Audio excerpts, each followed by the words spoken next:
sur le règne de la terreur. Voilà les difficultés qui se posent. C'est vrai, j'ai passé 1 an au quartier pénitentiaire de La Haye, et en tant qu'avocat, j'ai été choqué. J'ai véritablement été choqué. J'ai même versé des larmes dans ma chambre enfermée tout seul. Ce n'était pas de larmes par rapport à la souffrance que j'endurais moi-même psychologiquement dans ma chair. Mais c'était beaucoup plus la déception. La déception par rapport à ces études que j'ai faites. J'ai pensé à me mettre, lorsque nous avions appris le droit, lorsqu'on nous a parlé de la justice sur les bancs de l'université pendant des années, j'avais appris autre chose. Et c'est vrai, j'ai été déçu en voyant rien que le traitement que l'on réserve aux personnes au sein de la prison de la CPI.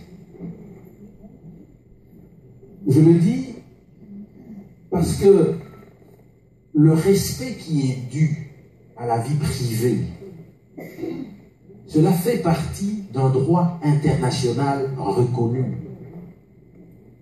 On doit respecter la vie privée, même d'une personne détenue. Lorsqu'on est dans la prison de la Santé, à Paris, ou même dans la prison de Saint-Gilles, à Bruxelles, on n'enregistre pas systématiquement les conversations des prisonniers avec leurs membres de famille. Moi-même, comme avocat, j'en ai fait mes frais. Toutes les conversations que j'ai pu avoir, que ce soit avec mon épouse, mes enfants, mes frères et sœurs, que ce soit même sur la santé des enfants, la scolarité des enfants, les préoccupations que les enfants pouvaient avoir dans le cadre le plus intime de la famille, eh bien, tout cela a été enregistré de manière systématique. La France, qui a connu la Révolution française, qui a initié la Déclaration universelle des droits de l'homme, dans sa pratique, a toujours considéré que c'était illégal. Mais pourquoi ces pratiques sont faites au niveau de la CPI? Pourquoi est-ce qu'on enregistre systématiquement toutes les conversations du président Gbagbo avec sa famille depuis toutes ces années qu'il est là? Pourquoi est-ce qu'on enregistre systématiquement toutes les conversations que le ministre Charles Blé Goudé peut avoir avec ses membres de famille? C'est totalement inacceptable. Certaines personnes m'ont carrément posé la question de la différence qui existe entre le centre de détention de la CPI et Guantanamo. Je leur ai dit qu'il en existait certainement, mais qu'il ne manquait pas plusieurs points de similitude.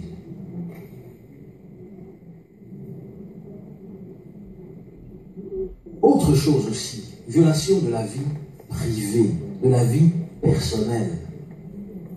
Lorsqu'on se retrouve dans la prison de la CPI, on est victime d'espionnage systématique. Lorsque moi-même j'entre comme avocat dans ce centre de détention, la moindre conversation que j'ai avec mon client Jean-Pierre Bemba est notée dans un rapport.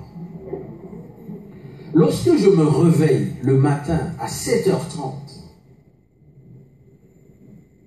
on doit noter que je me suis levé à 7h30, qu'à 7h45, j'ai pris ma douche, qu'à 8h, j'ai pris mon petit déjeuner, que j'ai mangé du pain gris avec du lait demi-écrémé plutôt que du lait entier, que j'ai parlé avec Charles Blé Goudé pendant pendant 45 minutes que nous étions tout seuls dans sa chambre, qu'à un moment donné, le président Babo, qui était de passage, est entré aussi dans cette chambre pendant 5 minutes. Tout ceci sont des pratiques qui sont inacceptables. C'est dans des circonstances très limitées et dans les cadres d'une vision globale d'administration d'une prison que l'on peut, à un moment donné, admettre une certaine réglementation de ce qui se passe dans une prison. Mais cet espionnage systématique dans le quartier pénitentiaire de la Cour pénale internationale est une violation de droits de l'homme qui est inacceptable. Il est important que l'opinion le sache.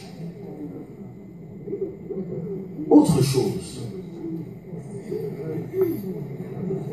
on est dans une prison internationale à la CPI. Ce ne sont pas des personnes qui habitent la Hollande. Le ministre Charles Blé Goudé ne vivait pas à Amsterdam ou à Rotterdam. Il n'a jamais vécu à La Haye. L'on peut admettre qu'une personne qui vit en Hollande, lorsqu'il est arrêté dans les cadres d'une infraction ordinaire au niveau national, lorsqu'il est admis dans une prison là-bas, qu'on lui serve la nourriture hollandaise, la nourriture locale, parce qu'il vivait là-bas, il a commis une infraction sur place. Mais lorsque l'on prend le cas des personnes, comme le ministre Charles Blé Goudé, qui est venu de la Côte d'Ivoire, lorsque l'on prend le cas de Thomas Lubanga, qui a été le tout premier détenu de la Cour pénale internationale, qui est venu essentiellement de la région de l'Ituri, dans la province orientale, en République démocratique du Congo. Qu'on l'amène à la Cour pénale internationale. On lui fait passer de nombreuses années dans cette cour. Les textes prévoient que les repas qui sont servis aux détenus respectent, bien entendu, la culture, les mœurs des personnes. Mais sur place, on considère qu'il faut manger de la nourriture hollandaise. Pourquoi infliger un tel traitement aux personnes qui s'y trouvent? Est-ce qu'il est admissible que dans le cadre de la CPI, on arrête un Français, on arrête un Hollandais, on l'amène au fin fond de l'Afrique et on lui sert de la nourriture locale, que ce soit du ndolé ou autre nourriture? Est-ce qu'on ne va pas considérer qu'il s'agit carrément d'un traitement dégradant, qu'il s'agit d'une forme de torture? Mais pourquoi est-ce qu'on fait subir cela à nos frères africains que l'on a quasiment déportés de leur pays pour être placés dans cette prison?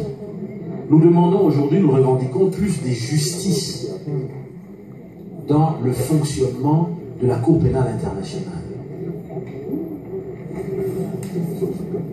Je vais essayer de clôturer mon intervention en disant simplement que Charles Blé Goudé est un ami que j'apprécie, que j'ai découvert seulement au quartier pénitentiaire de La Haye. Cette rencontre, cette conférence avait été planifiée de longue date avec lui-même, pendant que j'étais encore au quartier pénitentiaire.